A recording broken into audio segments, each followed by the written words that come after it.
በስመ አብ ወወልድ ወመንፈስ ቅዱስ አሐዱ አምላክ አሜን። የዮሐንስ ወንጌል ምዕራፍ 10 እውነት እውነት እላችኋለሁ ወደ በጎች በረት በበሩ የማይገባ በሌላ መንገድ ግን የሚወጣ እርሱ ሌባ ወንበዴም ነው። በበሩ የሚገባ ግን የበጎች እረኛ ነው።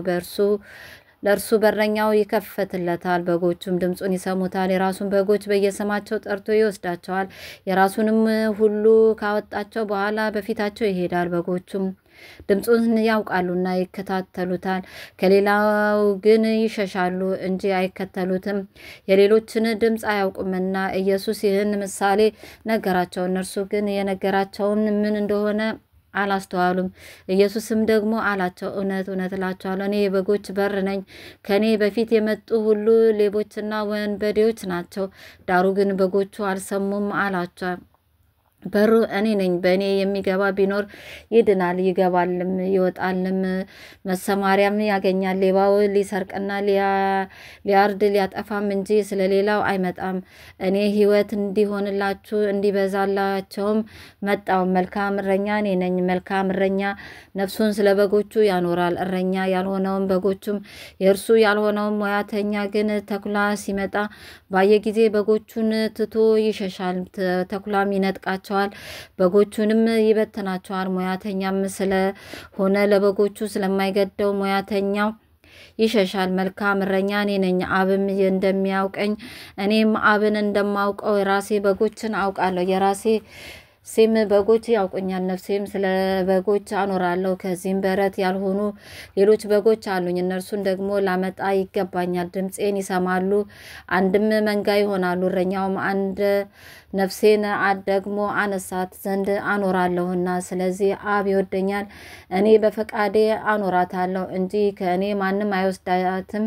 ላኖራትም ስልጣን አለኝ፣ ደግሞም ላነሳት ስልጣን አለኝ። ይችን ትእዛዝ ከአባቴ ተቀበልኩ። እንግዲህ ከዚህ ቃል የተነሳ በአይሁድ መካከል እንደገና መለያየት ሆነ። ከእነርሱም ብዙዎች ጋኔን አለበት አብዷል፣ ስለምንስ ትሰሙታላችሁ አሉ። ሌሎችም ይህን ጋኔን ያለበት ሰው ቃል አይደለም፣ ጋኔን የዕውሮች አይኖች ሊከፍት ይችላልን አሉ። በኢየሩሳሌም የመቅደስ መታደስ በዓል ሆነ፣ ክረምትም ነበረ። ኢየሱስም በመቅደስ በሰለሞን ደጅ መመላለሻ ይመላለስ ነበር። አይሁድም እርሱን ከበው እስከ መቼ ድረስ በጥርጣሬ ታቆየናለ?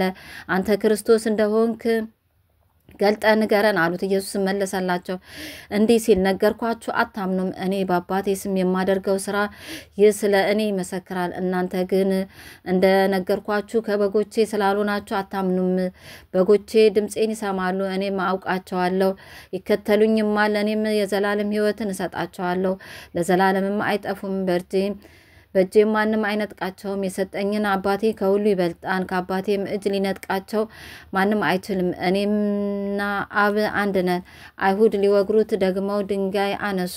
ኢየሱስ ከአባቴ ብዙ መልካም ስራ አሳየኋችሁ፣ ከእነርሱም ስለማናቸው ስራ ትወግሩኛላችሁ ብሎ መለሰላቸው። አይሁድም ስለ መልካም ስራ አንወግርህም፣ ስለ ስድብ አንተም ሰው ስትሆን ራስ አምላክ ስለማድረግ ነው እንጂ ብለው መለሱለት። ኢየሱስም እንዲህ ብሎ መለሰላ፣ እኔ አማልክት ናችሁ አልኩ ተብሎ በሕጋቸው የተጻፈ አይደለምን? መጽሐፉ ሊሻር አይቻልምና። እነዚያን የእግዚአብሔር ቃል የመጣላቸውን አማልክት ካላቸው የእግዚአብሔር ልጅ ነኝ ስላልሁ እናንተ አብ የቀደሰውን ወደ ዓለም የላከውን ትሰድባለ ትሉታላችሁን?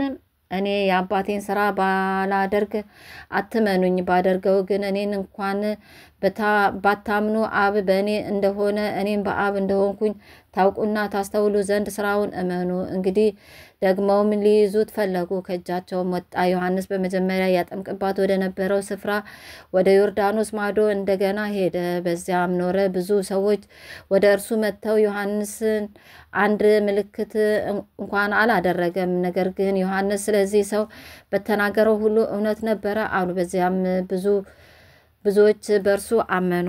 አቡነ ዘበሰማያት ይትቀደስ ስምከ ትምጻእ መንግሥትከ ወይኩን ፈቃድከ በከመ በሰማይ ከማሁ በምድር ሲሳየነ ዘለለዕለትነ ሀበነ ዮም ወኅድግ ለነ አበሳነ ወጌጋየነ ከመ ንሕነኒ ንኅድግ ለዘአበሰለነ ኢታብአነ እግዚኦ ውስተ መንሱት አላድነን ወባልሐነን ኩሉ ኩይስ መዛአከ ይእቲ መንግሥተ ኃይል ወስብሐት ለዓለመ ዓለም። ምዕራፍ 11 ከማርያምና ከእህቷ ከማርታ መንደር ከቢታንያ የሆነ አላዛር የሚባል አንድ ሰው ታሞ ነበር። ማርያምም ጌታን ሽቱ የቀባችው እግሩን በጠጉሯ ያበሰች ነበረች። ወንድሟም አላዛር ታሞ ነበር። ስለዚህ እህቶቹ ጌታ ሆይ እነሆ የምትወደው ታሟል ብለው ወደ እርሱ ላኩ። ኢየሱስም ሰምቶ ይህ ሕመም የእግዚአብሔር ልጅ በእርሱ ይከብር ዘንድ ስለ እግዚአብሔር ክብር ነው እንጂ ለሞት አይደለም አለ። ኢየሱስም ማርታንና እህቷን አላዛርንም ይወድ ነበር። እንደታመመን በሰማ ጊዜ ያን ጊዜ በነበረበት ስፍራ 2 ቀን ዋለ። ከዚያም በኋላ ለደቀ መዛሙርቱ ወደ ይሁዳ ደግሞ እንሂድ አላቸው። ደቀ መዛሙርቱ መምህር ሆይ አይሁድ ከጥቂት ጊዜ በፊት ሊወግሩ ይፈልጉ ነበር፣ ደግሞ በዚያ ትሄዳለህን አሉት። ኢየሱስም መልሶ ቀኑ 12 ሰዓት አይደለምን? በቀን የሚመላለስ ቢኖር የዚህን ዓለም ብርሃን ያያልና አይሰናከልም። በሌሊት የሚመላለስ ቢኖር ግን ብርሃን በእርሱ ስለሌለ ይሰናከላል አላቸው። ይህን ተናገረ። ከዚህም በኋላ ወዳጃችን አላዛር ተኝቷል፣ ነገር ግን ከእንቅልፉ ላስነሳው እሄዳለሁ አላቸው። እንግዲህ ደቀ መዛሙርቱ ጌታ ሆይ ተኝቶስ እንደሆነ ይድናል አሉት። ኢየሱስ ስለሞቱ ተናግሮ ነበር፣ እነርሱ ግን ስለ እንቅልፍ መተኛት እንደተናገረ መሰላቸው። እንግዲህ ያን ጊዜ ኢየሱስ በግልጥ አላዛር ሞተ እንድታምኑ በዚያ ባለመኖሬ ስለ እናንተ ደስ ይለኛል፣ ነገር ግን ወደ እርሱ እንሂድ አላቸው። ስለዚህም ዲዲሞስ የሚሉት ቶማስ ከባልንጀሮቹ ከደቀ መዛሙርቱ ከእርሱ ጋር እንሞት ዘንድ እኛ ደግሞ እንሂድ አለ። ኢየሱስም በመጣ ጊዜ በመቃብር እስካሁን 4 ቀን ሆኖት አገኘው። በቢታንያም 15 ምዕራፍ ያህል ለኢየሩሳሌም ቅርብ ነበረች። ከአይሁድም ብዙዎች ስለ ወንድማቸው ሊያጽናኗቸው ወደ ማርታና ወደ ማርያም መጥተው ነበር። ማርታም ኢየሱስ እንደመጣ በሰማች ጊዜ ልትቀበለው ወጣች። ማርያም ግን በቤተ ተቀምጣ ነበር። ማርታም ኢየሱስን ጌታ ሆይ አንተ በዚህ ኖረ ብትሆን ወንድሜ ባልሞተም ነበር። አሁን ከእግዚአብሔር የምትለምነውን ሁሉ እግዚአብሔር እንዲሰጥ አውቃለሁ አለችው። ኢየሱስም ወንድምሽ ይነሳል አላት። ማርታም በመጨረሻው ቀን በትንሣኤ እንዲነሳ አውቃለሁ አለችው። ኢየሱስም ትንሣኤና ሕይወት እኔ ነኝ፣ የሚያምንብኝ ቢሞት እንኳን ሕያው ይሆናል፣ ሕያው የሆነም የሚያምንብኝም ሁሉ ለዘላለም አይሞትም። ይህን ታምኛለሽን አላት። እርሷም አዎ ጌታ ሆይ አንተ ወደ ዓለም የሚመጣው ክርስቶስ የእግዚአብሔር ልጅ እንደሆንክ እኔ አምናለሁ አለችው። ይህንንም ብላ ሄደች። እህቷንም ማርያምን በስውር ጠርታ መምህሩ መጥቷል ይጠራህማል አለቻት። እርሷም በሰማች ጊዜ ፈጥና ተነሳች፣ ወደ እርሱም መጣች።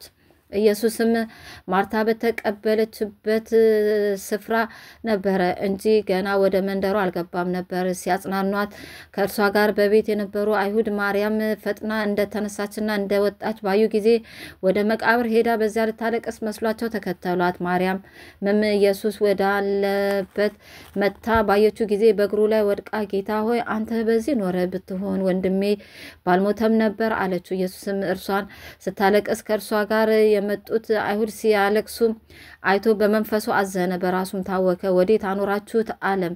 እነርሱም ጌታ ሆይ መጥተህ እይ አሉት። ኢየሱስም እንባውን አፈሰሰ። ስለዚህ አይሁድ እንዴት ይወደው እንደነበረ እዩ አሉ። ከእነርሱ ግን አንዳንዶች ይህ የዕውሩን አይኖች የከፈተ ይህ ደግሞ እንዳይሞት ያደርግ ዘንድ ባልቻለም ነበር አሉ። ኢየሱስም ደግሞ በራሱ አዝኖ ወደ መቃብሩ መጣ። እርሱም ዋሻ ነበረ፣ ድንጋይም ተገጥሞበት ነበር። ኢየሱስ ድንጋዩን አንሱ አለ። የሞተውም እህት ማርታ ጌታ ሆይ ከሞተ 4 ቀን ሆኖታል፣ አሁን ይሸታል አለችው። ኢየሱስም ብታምኚስ የእግዚአብሔርን ክብር እንድታይ አልነገርኩሽምን አላት። ድንጋዩም አነሱት።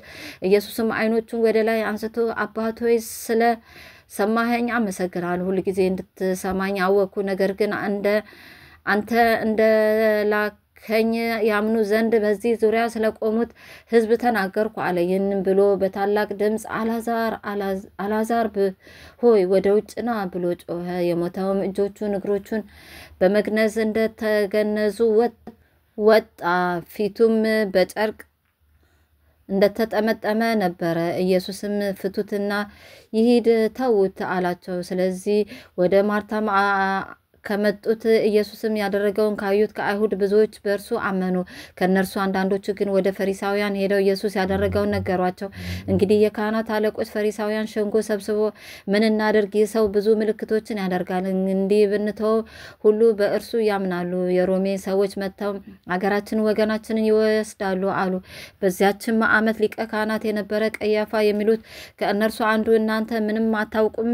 ሕዝቡም ሁሉ ከሚጠፋ አንድ ሰው ስለ ሕዝቡ ይሞት ዘንድ እንዲሻለን አታስቡም አላቸው። ይህንን የተናገረ ከራሱ አይደለም፣ ነገር ግን በዚያች ዓመት ሊቀ ካህናት ነበርና ኢየሱስ ስለ ሕዝቡ ሊሞት እንዳለው ትንቢት ተናገረ። ስለ ሕዝቡም ብቻ አይደለም፣ ነገር ግን የተበተኑትን የእግዚአብሔር ልጆች ደግሞ በአንድነት እንዲሰበስባቸው ነው እንጂ። እንግዲህ ከዚያን ቀን ጀምረው ሊገድሉት ተማከሩ። ከዚያም ወዲያ ኢየሱስ በአይሁድ መካከል ተገልጦ አልተመላለሰም። ነገር ግን ከዚያ በምድረ በዳ አጠገብ ወዳለች ምድር ኤፍሬም ወደምትባል ከተማ ሄደ። በዚያም ከደቀ መዛሙርቱ ጋር ተቀመጠ። የአይሁድም ፋሲካ ቀርቦ ነበር። ብዙ ሰዎችም ራሳቸውን ያነጹ ዘንድ ከፋሲካ በፊት ከየሀገሩ ወደ ኢየሩሳሌም መጡ። ኢየሱስም የሚፈልጉት ነበር። በመቅደሱም ቆመው እርስ በርሳቸው ምን ይመስላችኋል? ወደ በዓሉ አይመጣም ይሆን ተባባሉ። የካህናት አለቆችም ፈሪሳውያን ይይዙት ዘንድ እርሱ ያለበትን ስፍራ የሚያውቀው ሰው ቢኖር እንዲያመለክታቸው አዘው ነበር። አሜን። አባታችን ሆይ በሰማያት የምትኖር ስምህ ይቀደስ፣ መንግስትህ ትምጣ፣ ፈቃድህ በሰማይ እንደሆነች እንዲሁም በምድር ትሁን። የዕለት እንጀራችንን ስጠን፣ በደላችንን ይቅር በለን እኛም የበደሉንን ይቅር እንደምንል፣ አቤቱ ወደ ፈተና አታግባን ከክፉ ሁሉ አድነን እንጂ መንግስት ያንተ ናትና ኃይል፣ ክብር፣ ምስጋና ለዘላለሙ አሜን። እመቤታችን ቅድስት ድንግል ማርያም ሆይ በመልአኩ በቅዱስ ገብርኤል ሰላምታ ሰላም እንልሻለን። በሐሳብሽ ድንግል ነሽ፣ በስጋሽም ድንግል ነሽ። የአሸናፊ እግዚአብሔር እናት ሆይ ሰላምታ ላንቺ ይገባሻል። ከሴቶች ሁሉ ተለይተሽ አንቺ የተባረክሽ ነሽ፣ የማኅፀንሽ ፍሬ የተባረከ ነው። ጸጋን የተመላሽ ቅድስት ሆይ ደስ ይበልሽ፣ ልዑል እግዚአብሔር ካንቺ ጋር ነውና ከተወደደው ልጅሽ ከጌታችን ከመድኃኒታችን ከኢየሱስ ክርስቶስ ዘንድ ይቅርታና ምሕረትን ለምኝልን ኃጢአታችንን ያስተሰርይን ዘንድ ለዘላለሙ አሜን። ክብር ምስጋና ይሁን አንድ አምላክ ለሚሆን ለአብ ለወልድ ለመንፈስ ቅዱስ ዛሬም ዘወትርም ለዘላለሙ አሜን።